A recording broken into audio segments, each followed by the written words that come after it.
6 مانگ بەسەر بڕیارەکەی دادگای فیدراڵی سەبارەت بە موچە تێدەپەڕێت. تاکو ئێستا دەسەڵاتدارانی هەرێم ڕێگرن لە جێبەجێکردنی پوختەی بڕیارەکەی دادگای فیدراڵی کە لە 21/2/2024 دەرچوو 4 خاڵی سەرەکی لەخۆ دەگرێت. یەکەم، پابەندکردنی هەردوو سەرۆکوەزیرانی عێراق و هەرێم بۆ بە بانکیکردنی موچەی موچەخۆران لە بانکە فیدراڵیە حکومیەکان. دووەم، ناردنی میزانی مراجعە خەرجی و داهاتی مانگانە لەلایەن هەرێمەوە بۆ فەرمانگەی ژمێریاری وەزارەتی دارایی عێراق. سێیەم، پابەندکردنی سەرۆکی حکوومەتی هەرێم بە ڕادەستکردنی داهاتی نەوتی و نانەوتی هەرێم بە خەزێنەی حکوومەتی عێراق بەپێی یاسای کارگێڕی دارایی. چوارەم، پابەندکردنی سەرۆکی حکوومەتی ماوە بە سەرچووی هەرێم بە ڕێگەدان بە دیوانی چاودێری دارایی عێراق بە هەماهەنگی لەگەڵ دیوانی چاودێری دارایی هەرێم بۆ وردبینی لە هەژماری بانکی هەرێم بۆ داهاتی ناوخۆ لە بانکی ناوەندی عێراق و وردبینی لە لیستی موچەخۆران. دوای 6 مانگ بە بانکیکردن دەستی پێ نەکردووە. دەسەڵاتدارانی هەرێم لە پێناوی درێژەدان بە گەندەڵی لە لیستی موچە و قازانجی خۆیان و بانکەکانیان ڕێگرن لەوەی بە بانکیکردنی موچە لە بانکە حکومیەکان دەست پێ بکات.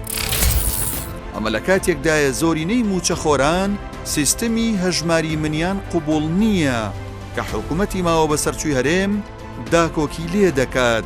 ئەمە جگەلەوەی هەژمارەکە پێچەوانەی بڕیاری دادگای فیدراڵیە. لە ماوەی 6 مانگی ڕابردوودا چەندین جار وەزارەتی دارایی عێراق بە نووسراوی فەرمی داوای لە هەرێم کردووە زانیاری موچەخۆرانیان بۆ بنێرن بۆ ئەوەی لە بانکەکانی ڕەشید و ڕافیدەین و TBI هەژماریان بۆ بکەنەوە و مانگانە بەبێ کێشە موچە وەربگرن. بەڵام دەسەڵاتدارانی هەرێم وەڵامیان نەداونەتەوە. ڕادەست نەکردنی داهاتی ناوخۆ و نەوت. بەپێی بڕیاری دادگای فیدراڵی دەبێت دەسەڵاتدارانی هەرێم تەواوی داهاتی ناوخۆ و نەوت ڕادەستی خەزێنەی وەزارەتی دارایی فیدراڵ بکەن. بەڵام دەسەڵاتدارانی هەرێم لەم ڕوەشەوە پابەندی یاسای بودجە و بڕیارەکەی دادگای فیدراڵی نەبوون. بەپێی یاسای بودجە و یاسای کارگێڕی دارایی عێراق دەبێت سەرجەم داهاتەکانی ناوخۆ ڕادەستی وەزارەتی دارایی عێراق بکرێن، دواتر پشکی هەرێم بنێردرێتەوە.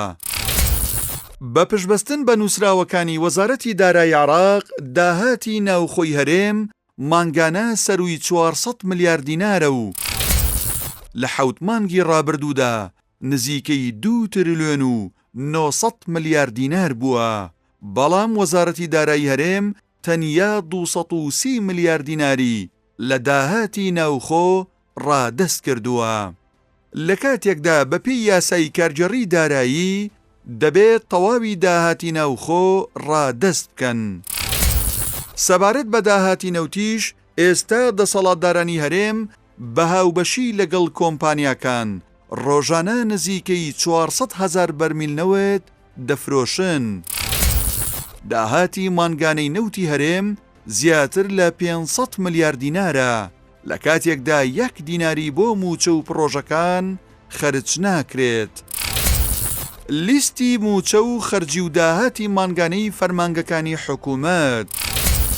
بەپێی بڕیارەکەی دادگای فیدراڵی دەبێت حکوومەتی ماوە بە سەرچووی هەرێم هەموو مانگێک لە کاتی خۆیدا لیستی موچە و میزان مراجعە بۆ وەزارەتی دارایی عێراق بنێرێت.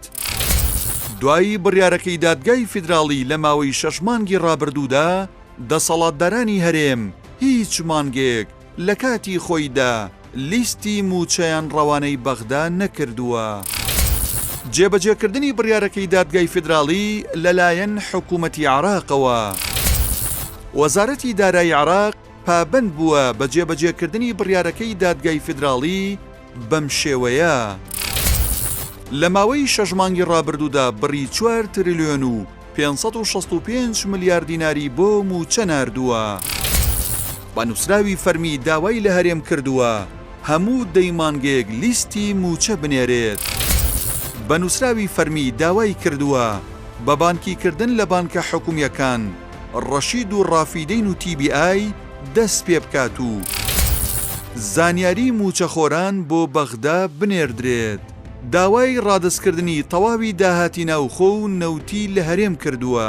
بە پێچەوانەوە دەسەڵاتدارانی هەرێم خۆیان لە بڕیارەکەی دادگای فیدراڵی دزیوەتەوە.